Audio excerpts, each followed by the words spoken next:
In what may be a situation that happens all across the country, a police officer in Michigan was allowed to go from department to department across the state, despite having a documented history of misconduct and scandal that even involved engaging in sex acts with a woman that he had arrested. Now, this is according to an investigation by WXYZ. They found that Officer Mark Aldrich had worked in 4 different departments across the state, and in the course of his duties, would be accused of dishonesty, road rage, engaging in the aforementioned sex acts, and destroying evidence, according to reporter Ross Jones. Instead of losing his badge, however, a 7 Action News investigation revealed that Aldrich had kept finding new departments that were willing to hire him. Wow. Now, in one incident, by the way, he allegedly put up a confiscated car on eBay instead of donating it to the needy family as required. He said, well, I always meant to have it for personal use. No, you're not supposed to do that.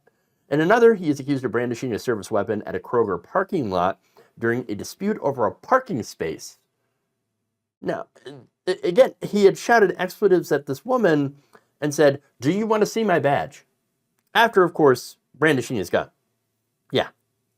And in the most outrageous of incidents, I'm going to get into that woman that he had done sex acts with, that he had arrested. Originally, he had responded to a vehicle crash that involved an exotic dancer, then arrested the woman for OWI and marijuana possession. A week later, while the charges were still pending, he met up with her at the place of employment she worked, a strip club, and while there, received lap dances as well as oral sex. Aldrich was later accused of harassing the woman, sending her creepy texts. This is according to the woman, and an investigation by Huron Township. When questioned about the incident, Aldrich was deemed dishonest, if not outright deceitful. So, yeah, lots and lots of discipline problems, lots of issues here, and yet, every time he was either dismissed or had resigned, he ended up getting a job elsewhere in the state. In fact, after losing that job, he was able to move to another city and earn a badge there without any problem, even though, in some cases, they knew of his record. Or in other cases, they claimed to know of his record, and yet, didn't actually look into it. Oh, okay, great. In fact, Aldrich actually came highly recommended.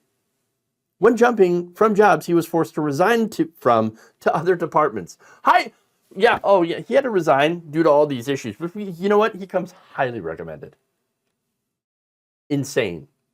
In some cases, he was reported to have resigned in good standing despite incidents which would prevent his conduct from being reported to a database that is supposed to prevent problem officers from being rehired.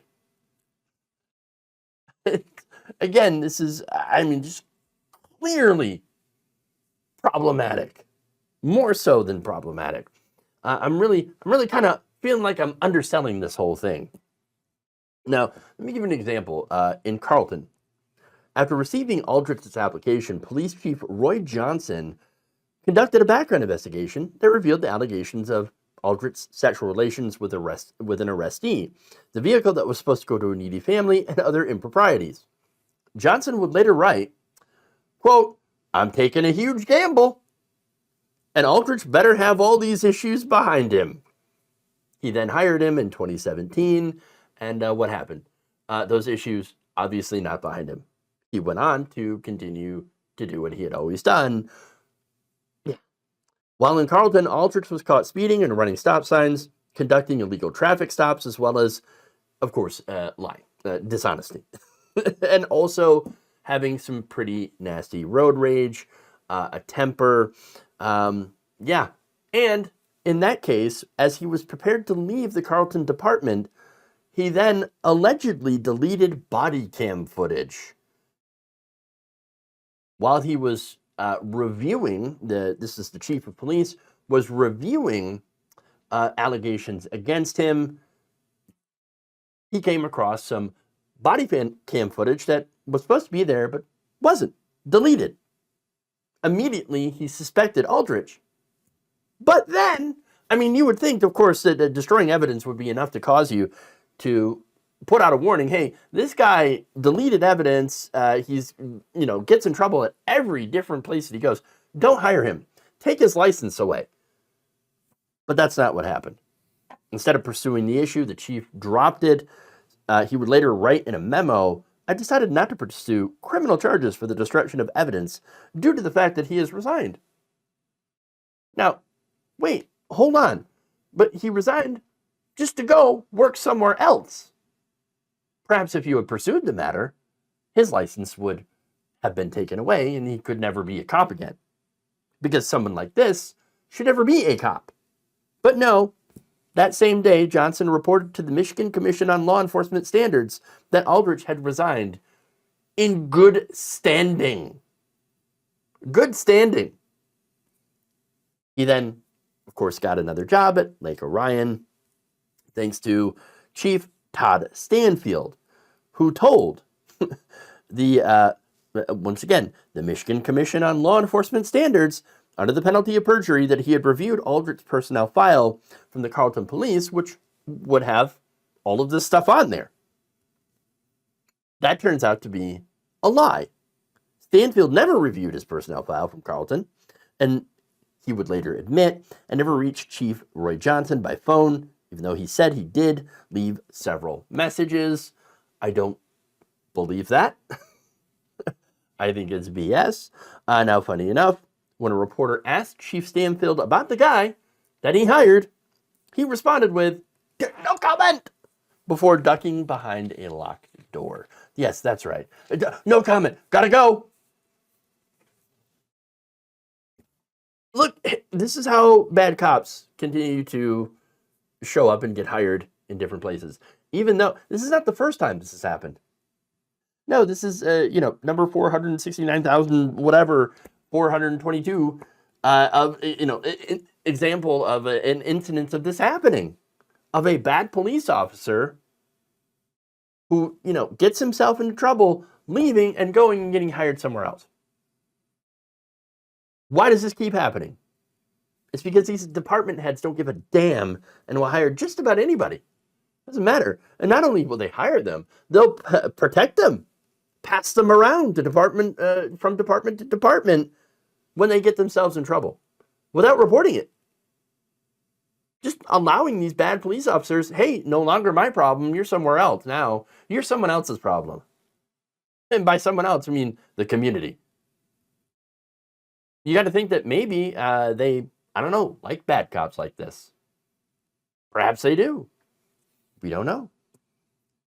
Now, that said, Aldrich was most recently placed on administrative leave. It was at the end of January, according to Lake Orion Village Manager Darwin McClary. But he still remains an employee of Lake Orion Police. Even though they're saying that his license to practice law is currently inactive, so you can't be a police officer if your license is inactive. But why not just get rid of him then? Well, my guess is, and this is just my speculation, I could be wrong, I think that they want the reporting about this guy to be, to cool down a bit. And then, when everybody forgets, reactivate his license. That's just my guess. Or, let him go, let him reactivate his license at a later time so that he can get hired again by a different city police department. My guess. I mean, why wouldn't they, right? It's been shown that they protect their own. That's what the thin blue line really means. They will protect bad cops.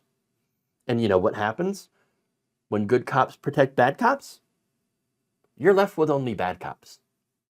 That's it. That's the reality. Remember, they're trained to see this entire situation, their job, as us versus them, the people versus the police. When in reality, they're supposed to, in theory, protect the people. Unfortunately, in policing in America, we don't really have that. I mean, you're certainly not protecting the average person when you knowingly hire bad people who have done bad things to the people they're supposed to protect. Not only that, but these departments that are protecting the bad people, which you see, highly recommended, good standing, after doing everything that he is alleged to have done. No, no. there's a rot in our police forces, not just in Michigan, but all across the country. And that rot, like if you know, if the goal is to get people to trust police again so that they can do their job and enforce the law, because I do believe in enforcing the law, believe it or not. If you have that goal, then you have to make sure that the people who are enforcing that law have to abide by higher standards and have to answer to someone.